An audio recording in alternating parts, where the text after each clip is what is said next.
So with any consultation, say whether it's friends and family or a professional one, all of these laws apply, but obviously you're going to implement them, if you will, in slightly different ways depending on who it is. The first is to make an appointment. And the moment somebody makes an appointment, what has actually happened is that they have made a commitment. Even they might not realise it on a conscious level, but on a subconscious level, on other levels of consciousness, they've actually made a commitment to change. And that is the best, that is the largest step we're going to make. The rest of it just follows, without effort in a way. So this is how being professional supports the process. It gives it structure, it gives it intent, gives it credibility.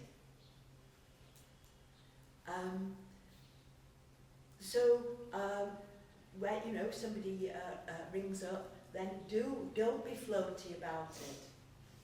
You have clear times when you work, and yes, obviously one compassionate and flexible where needed, but have the times when you work. If you're working from a healing centre, another advantage of working from a healing centre is that you will book Wednesday afternoons. So the energy so you are holding all the time in your consciousness. Wednesday, can you come for coffee? But I can't on Wednesdays, that's when I do the healing. Can you go to the supermarket today, darling? Oh no, it's Wednesdays, love, can't you remember? I do healing on Wednesdays. And it's part of consciousness all the time. And that actually builds the energy, builds your focus, and it builds the commitment. Whereas, if you do it kind of very casually, I can do it. When do you want to? Oh, yeah. Well, yes, Thursdays are quite good. And I don't need, that's the energy. And this is part of the responsibility, in a way, of mindfulness, of being conscious, of how are we? What thoughts are in our mind? How do we act? And this is the catalyst for perhaps personal issues that are there. It's always a parallel journey. For someone who finds it difficult to be direct and absolute, would you like tea or coffee? Oh, I don't mind. Well, you do mind. These very subtle things of being clear in our own intent, present to our own truth. I've never met anyone really who is deeply in their truth, doesn't care whether it's tea or coffee. Okay, for example. So this is how the whole process is a gift. Is a gift and a deep invitation, which I believe is part of the process in integrity, to embrace this invitation for one's own process. And if it's awkward to charge a reasonable fee, an equitable fee, if it is difficult to commit a time, bring it home. Look within. If you can't afford to rent a professional healing place, bring that home. Oh, I'll manage with where I am. Then managing, putting up with, compromise is the energy. And these can be very challenging personal issues as well. So just to go back to the laws, the first law is that when somebody books an appointment, they have deeply made a commitment. That it is, and that needs to be so honoured. Yeah. Many people in my country, they don't honour their appointments. Okay. And sometimes they book you for a full day workshop and they just don't show up, or they cancel in the morning because... Well, get the money first. Get the energy first. Get the money first. Yeah, or sometimes... Yeah, everybody does this. And in some countries it's more prevalent than others. And other countries have different, just the way that they work. Greece, for example, they don't...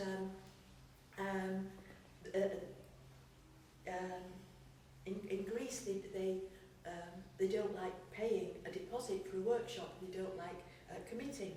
And Kevin and I at first thought, this is how Greece works, and this is the Greek people and how they are. And we'd fly from England and book a hotel, and you wouldn't know how many people on a workshop, and because that's how the Greeks were. And we did it once, and after that one, there were a lot of people on the workshop, but how big a space do you book, etc. And after that first time, although it was successful, Kevin and I said, this is not energy that we work with. And we said, how we work is like this. If it's not okay with you for people to just not turn up, then set up a way where to deal with that. But it happens everywhere. When I ran my healing centre, there was always people very late, forgetting, just not turning up, etc. And displayed in reception were the rules of the centre, and that is that if somebody, and this is normal in the UK, this is embraced practice, that if somebody cancels the day before, therefore there is time to book somebody else in, because there might be somebody waiting for an appointment. So if it's cancelled the day before, there is no charge. If it's cancelled the morning before, it's they pay half the fee. And if they don't cancel, they're sent a bill. If they don't notify that they won't be turning up, then they're sent a bill for that time. That time was given to them. That's the UK. My recommendation is do it. I'll try my best. And the law, whatever the idiosyncrasies of a culture might be, there are, I believe, basic laws that are embraced by human people, just as part of their humanity. And that is, if somebody respects themselves, they are respected. And I am not respecting myself if I give a whole day to a workshop, or if I give an hour, 2 hours to somebody and I'm just left, there, then I am not respecting my time. So I put in motion something that allows me to respect my time, and then my time is respected by others.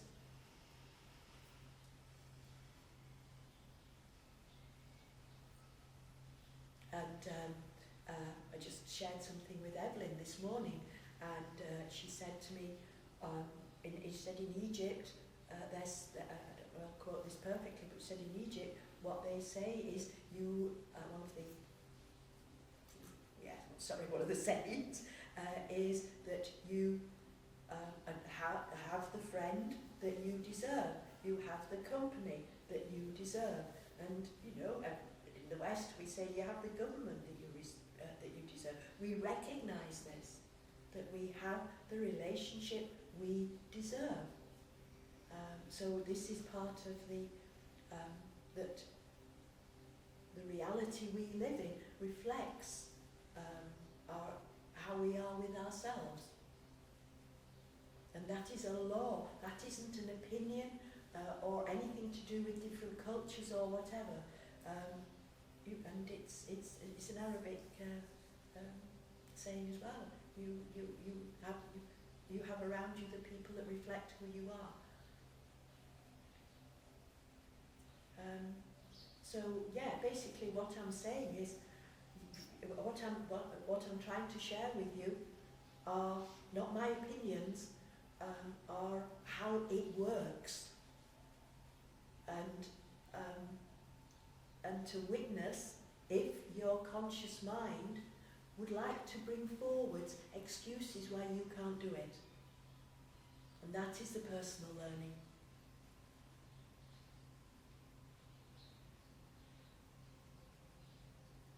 Like I just booked all workshops in Malaysia, and they have this early bird policy, and we've already mentioned this, and I don't care where I'm going, I don't do early bird because that energy is not commensurate with the highest commitment of a participant, therefore the highest, deepest gift someone can receive for that energy.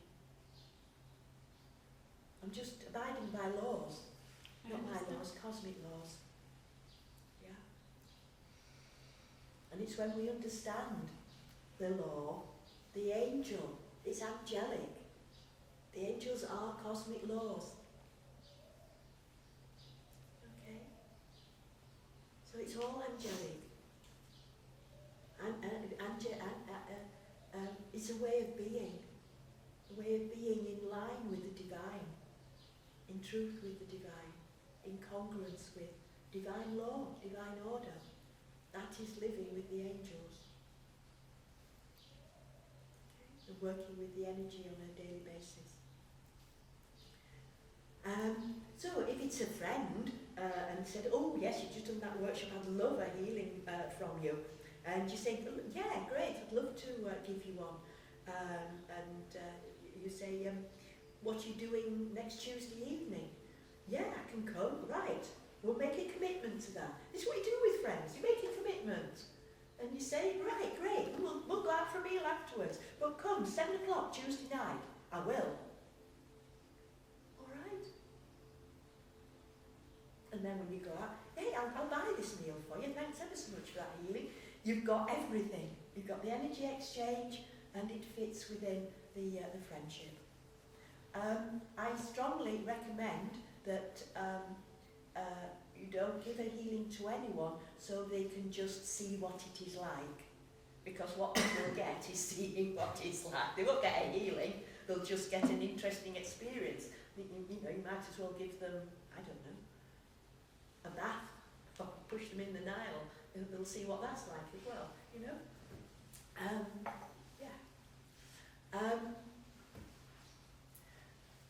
It may well be, and all of these principles are also true for teaching workshops and getting deposits and commitments, etc. And we'll talk more about that when we talk about becoming a teacher. But something to be aware of is that when that appointment has been made and actually the healing process starts, that stuff might come up, and you may get either a participant on a workshop or someone who's coming from a healing phone and say, I don't feel very well since I made the appointment, or I don't think I can come, I've started with a cold. I don't know whether it's anything to do with the energy or anything, but I've had diarrhea, or I've been really emotional since, or not even, they might not even connect it with making the appointment. So it's just to feel obviously where that person is, but also to share with them that it is part of the healing, and it is a cleansing, and it is issues coming up in preparation for the appointment. It's not a bad sign. Some people have booked to come on workshops and then not felt very well and said, it's because the energy's not good, it's made me feel ill. Well, what it's actually done is it's brought forwards the clearing before the actual class.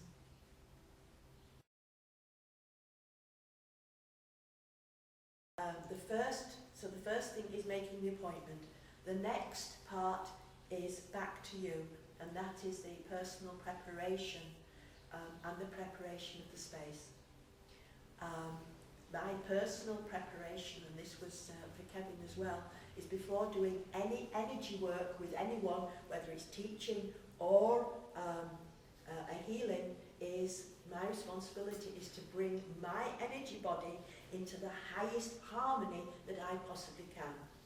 And the practice I use for that is the Merkaba.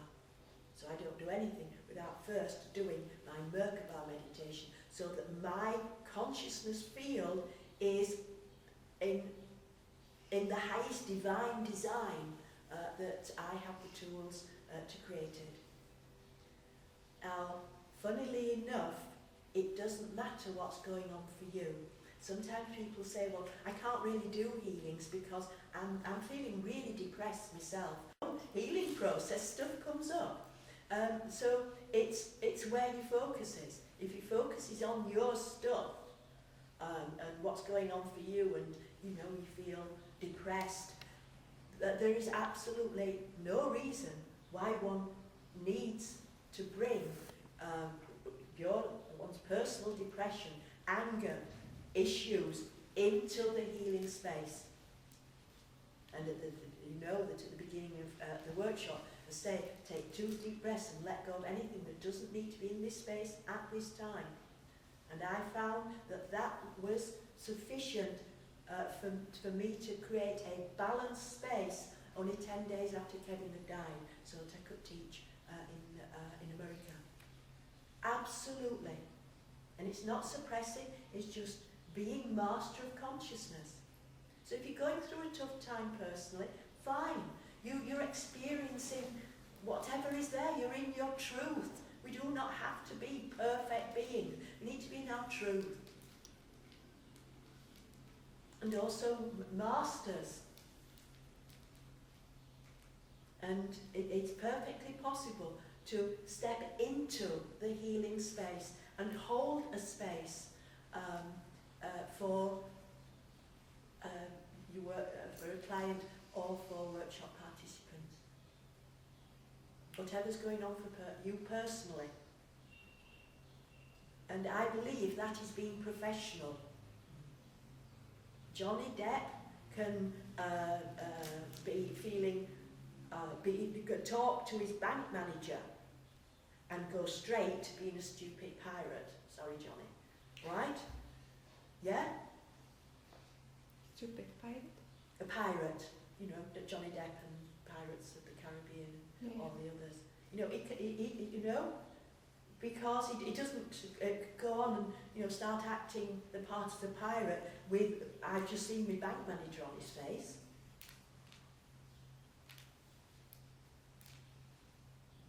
As Shakespeare said, this is a play, we act many parts. And it's, that is part of how we can work. So leave the personal stuff on one side, it's fine.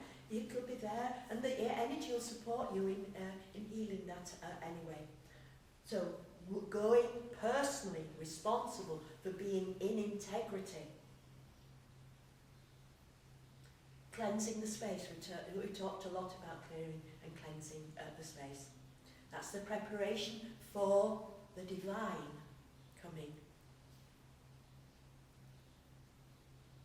And the next step is to be aware of your consciousness and your attitude and your perception and where you are as the healer, the professional, when somebody's coming to see you, and clear any perceptions of healer identity and all the other things associated, rescue, helper, etc. Be aware of those. Also, what we holding, and this is really important, how we see the person is is a thought form. And when somebody comes in for a healing and we see whatever it might be, whether it's an angry teenager and they mother's brought them in or whatever, or a disruptive child. And mothers, can't stand this indigo child, they're really rebelling, can't stand this child anymore, and mother brings them in and they're screaming and crying, and you go, all right. Or an old lady who is crippled with arthritis and comes in on a stick, somebody who is really doing victim. My husband's just left me, but really doing victim. Whatever part that person might be living and playing, that is not what has come. That's the illusion. And if you see that coming, then you're holding that person in that reality. Oh, look, an awkward teenager. You're establishing that as a thought form. And that's not an unconditional space. The divine is coming. It just can't quite see itself. No naughty kids, old ladies, disruptive teenagers, menopausal women, etc. Okay? That's not what's coming. The divine is coming with a mask on. You're holding a space for them to see beyond the mask. But that is so important, to see past what's being presented.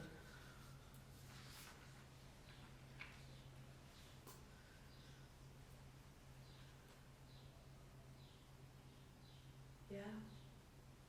And it deepens the opportunity for that person to also see the truth of their own divinity, which is always there. This is it. It's always there. It's never lost. It just wears a mask and gets quite well camouflaged sometimes.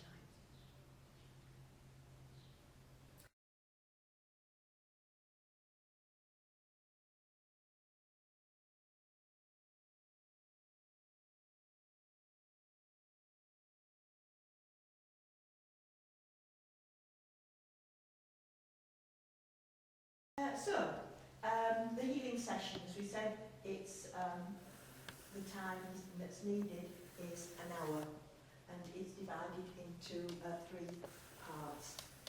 Now, it may be, when I say that the healing session is 1 hour, obviously that is a starting point. It may be shorter, it may be longer, and it may be that somebody, especially for the first appointment, does need a longer time. But I want you to really recommend that you think of it as a 1 hour appointment. And you make the person who is booking aware of that it is 1 hour. Now, there are people who love to talk, and if you're not clear that it is a 1 hour session, then they will, they will use that time to talk. They talk because they want to connect to somebody. They've booked an appointment with you, they've got you, and may use that time to for somebody to talk to. But when you are clear that it's an hour session, this actually triggers the subconscious, the other than conscious mind, to bring whatever is needed within that time. It structures itself. And this is of service to them, and it is of service to you, and it's in service to all your other clients that are booked in the time after. So this again is part of the being professional, to make it clear that it's a 1 hour session. But if you feel that with first appointments you always find it useful for it to be an hour and a quarter, an hour and a half, then that's fine. But think in terms of the archetype of 1 hour. It's a full cycle, yeah?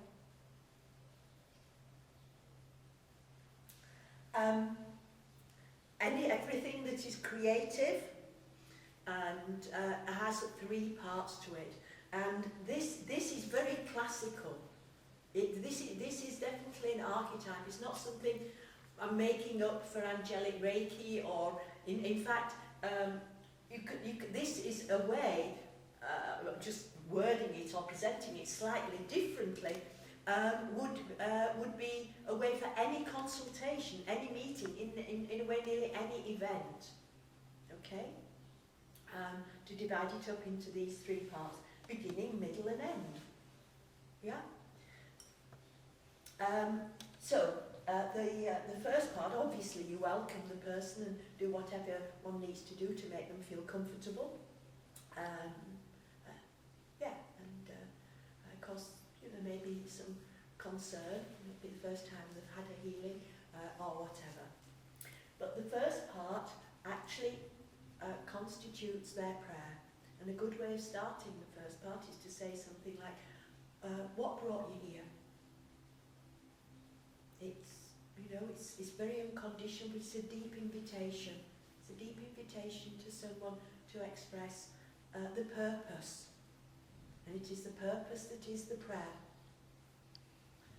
Now, what can be very challenging, especially if you've been in other modalities, is to be aware that this first part, and when you're asking questions, it's not information for you. Now, when I was practicing as a homeopath, the consultation had two aspects to it, but one aspect to it was so that I, as a homeopath, got the information needed so I could find the remedy. Now, that might have been intuitively led, but it might have been totally computer led, by putting in the various symptoms and information. There can be an intellectual process there. So if one is used to practicing a modality where you as the practitioner need information, then be very aware that that is not part of this process. In Angelic Reiki, you as the healer, which will use that word, don't need any information at all. The purpose of this time is to enable the person that's come for the healing to go deeper into their own truth.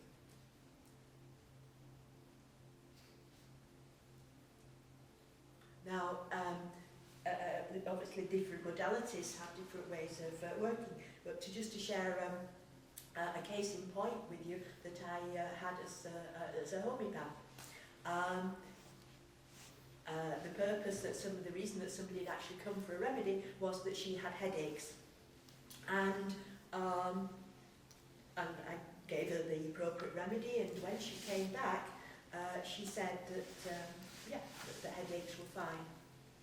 And but what she did share was that she was a nurse and she'd been recently promoted, and the promotion had meant that she needed to go to more meetings to discuss administration, which gave her less time actually at the bedside with her patients.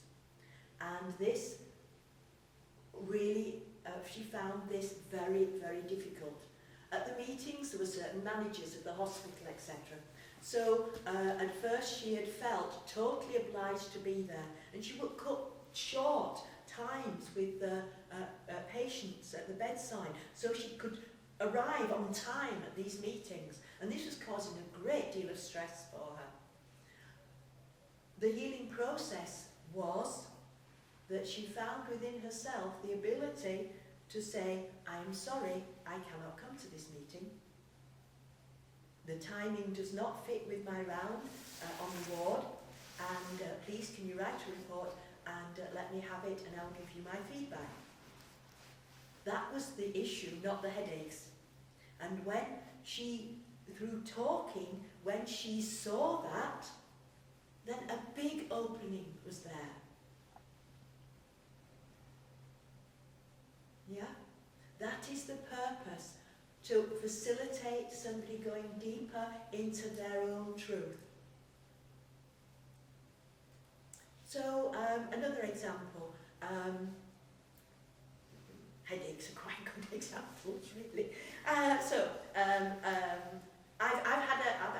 had a headache for ages, and I've had low energy and just no get up and go, and I get up really sluggish in the morning and find it hard to meditate, and etc. etc. Okay, you know, how long has this been going on, and what do you feel like, and all of those kind of questions. Oh, right. Well, it started gradually. It's just got worse. But it started about 18 months ago. Okay. And was there anything going on in your life 18 months ago, or perhaps a bit before that? Well, actually, I'd had a really bad argument with my husband about 2 years ago, and we haven't really sorted it out. He'd had an affair, and it really upset me. And do you think the two are connected? What do you think? I do. It's because my energy's going because I can't communicate, and that person then gets an understanding, not because they've been told, but because we've held a space where they can get a deeper understanding of themselves. There's another part to this, and this is something we'll actually practice as a group in a minute, and this is unconditional listening. Most of the time when we're listening, we're also having a conversation. Most conversations go like this. Can we have a conversation? Actually, it'd be really, you moved from Australia, now you're back in England. Where are you living? County called Shropshire. Oh, right. Yes. Yeah, I liked Australia when I was there. Yes. You did? Yes, I did. Yeah. What's the difference in the houses between where you lived in Australia and where you lived in Shropshire? In Perth, I lived in what you call a bungalow. Oh, right. When I was there, I was there last August. Yeah. Teaching, and there's loads of bungalows around, isn't there? Yeah. And it's yes, but it means that well, you can only do it in Australia because of the space. Yes, that's you know, right. and you always need a That's car, right. don't you? Did you find that? A car? Yes. Yes. Yeah, you always, yeah. I wish I had a car when I was in Australia. Yeah. Sorry, you were telling me the difference about your Oh, house. it's just a bungalow in the city, in a city suburb. Right. Yeah. And I don't like living in the city centre. Did you? Was it all right? wasn't exactly in the city centre, I was in the suburbs of the city. Oh, okay. Yeah. Yeah. So there was leafy green roads Oh, and that's better. white picket fences. What's nice about here, the greenery that's around. Very Yes. nice. Yeah. Okay, how much did I listen to that? I was having my own conversation. And yes, thank you. Yes, we exaggerated it, but hopefully that triggered an awareness that that's how we do conversation. And we have a deep habit of actually needing to understand what somebody's saying. And the way we do that is by referencing our own experience. It's the only thing we can reference. That's how I was trying to understand what it was like for Claire in Australia, by referencing my experience in Australia. And that's our database, that's our library, that's not all that we know is our own experience. So to try and understand what's going on for somebody else, that's what we do. And it is, it's very disrespectful. And an example of how disrespectful it can feel is if we're actually sharing something like, I've got really bad headaches, and they're the worst at night. Oh yes, I know. I used to have headaches as well. It's awful, isn't it? It's just not holding that person. Okay? And there's actually a healer, and I believe, I don't know whether he's still there, but he actually lives in Israel. And all this person does is listen. But they listen. They are totally present with that person. They have no conversation going on in their own consciousness at all. And in that presence, there is the now moment. And always in the now moment, there is truth. And always in the now moment, in that presence, is the divine. And it's about being totally with somebody. Beyond judgment, beyond anything, beyond conversation, beyond, the conversation in our own, beyond needing to know or understand, just to embrace somebody, be totally present with them. It is the greatest gift to totally listen to someone. It's the greatest gift you can ever give anybody. And often, I would suggest that most people have actually never been heard, truly and deeply heard. Unconditionally with them. And in that space, they will find a deeper truth for themselves. And the healing that can take place in that space is beautiful. And as they say, what is there for them, and what people often say later on in the appointment is they'll say, I told you things I've never said to anyone else before. And they've felt safe and in a place that they can do that. Because they're held with total honour as a divine being. And you're totally present to them. Your own stuff, nowhere. Okay? And it takes practice. But when they speak, it's with that energy of truth. That is the space that summons the most perfect angel or angels for the healing. That's why I call it the prayer and going deeper. And through what we've been discussing as sympathetic resonance, that is what summons that energy. Not you, but their prayer. And it will be whatever is perfect. And it's not, it might be, but it's not likely to be a specific angel, the Archangel Michael, the Archangel Raphael. It is likely to be a composite energy. It might have an overriding feeling of an angel that one is familiar with, but it, as I've said before, in that space, whatever is needed will be there. If it's a flower essence, if it's a crystal energy, psychic surgeon, ascended master, and in that space it can be an ascended master that we don't know. There's 144,000 and we only know the names of a handful. So in that unconditional space there is the possibility of it being the most perfect energy. It will be if we surrender to that. Then there's the hands-on part, which of course we're having lots of opportunity to experience that during the workshop. And then there is the third part, which I've called consolidation. This is perhaps the place where you need to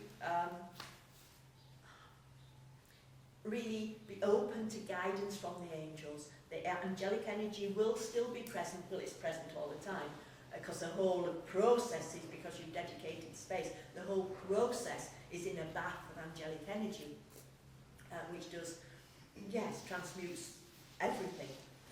But the last part might be, it might need some personal practice, well, so might the first part. There is a tendency, more in some cultures than others, of an expectation that the healer is also a clairvoyant. And if that is an expectation, I recommend you're actually quite clear at the beginning of the appointment. You have booked Angelic Reiki. You have not booked a reading or a clairvoyant consultation. What I'm going to do is Angelic Reiki. And to be very clear what is booked and what you're going to do. Now, if you have those gifts, great, but that is that.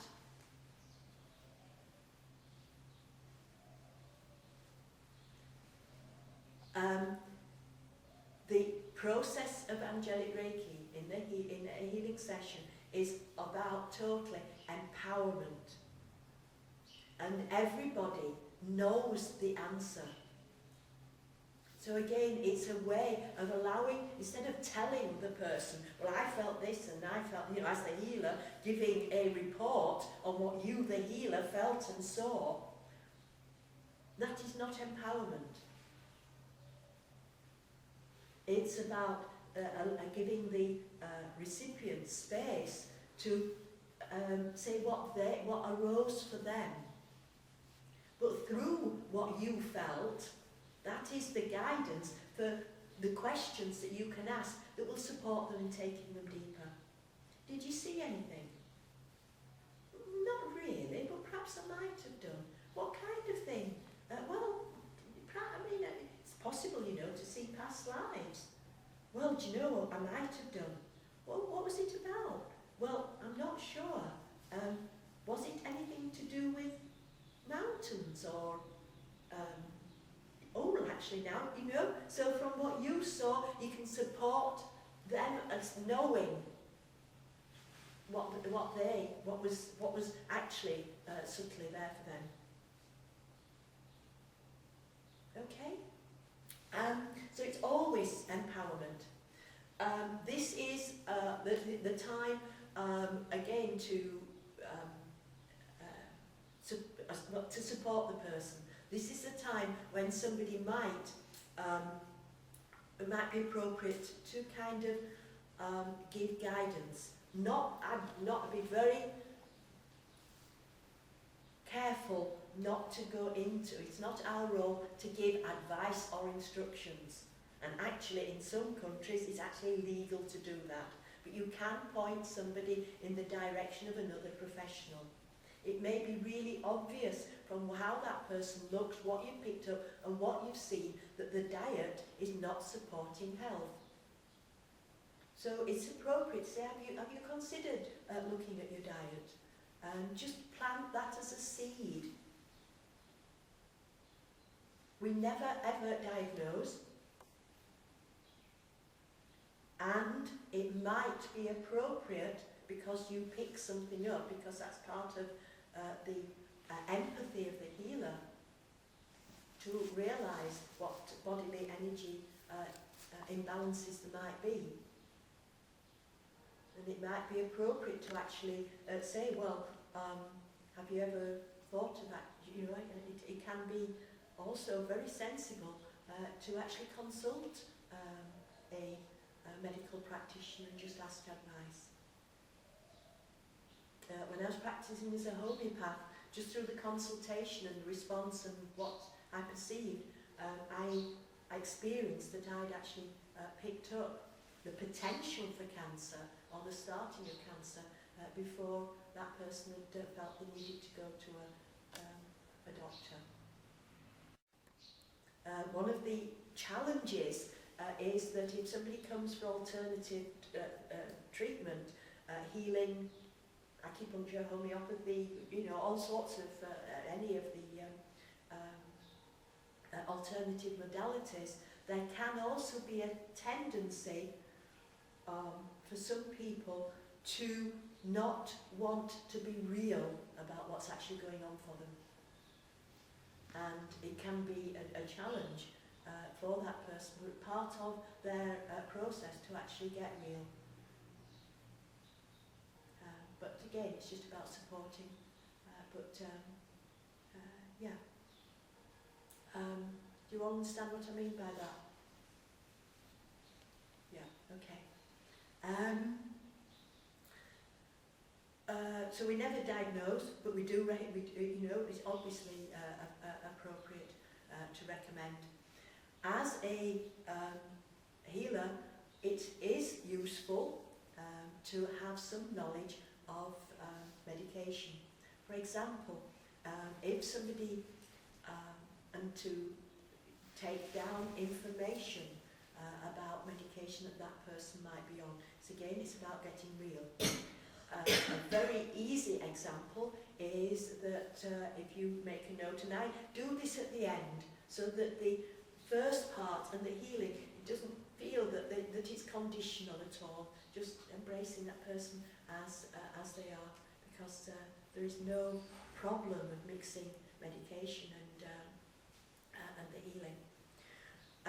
For example, a really easy example is if somebody is on maintenance medicine like beta blockers to deal with high blood pressure. Now, if we embrace the energy aspect, we can have an understanding that high blood pressure might be connected to an emotional state which is under pressure. You know, there's so much truth in common language. In England, we say, it makes my blood boil. Well, if that isn't blood pressure, what is? And if through the healing that energy is let go of, then it may be that the blood pressure changes. So it's important to understand that, and maybe appropriate to say to somebody, I really recommend that you go to your medical practitioner and have and review any maintenance medicine that they are on. Because if somebody's blood pressure does change, I'm not saying it will or it won't, but if it does, and they stay on medication that's lowering their blood pressure, then that is not healthy. So we need to have an awareness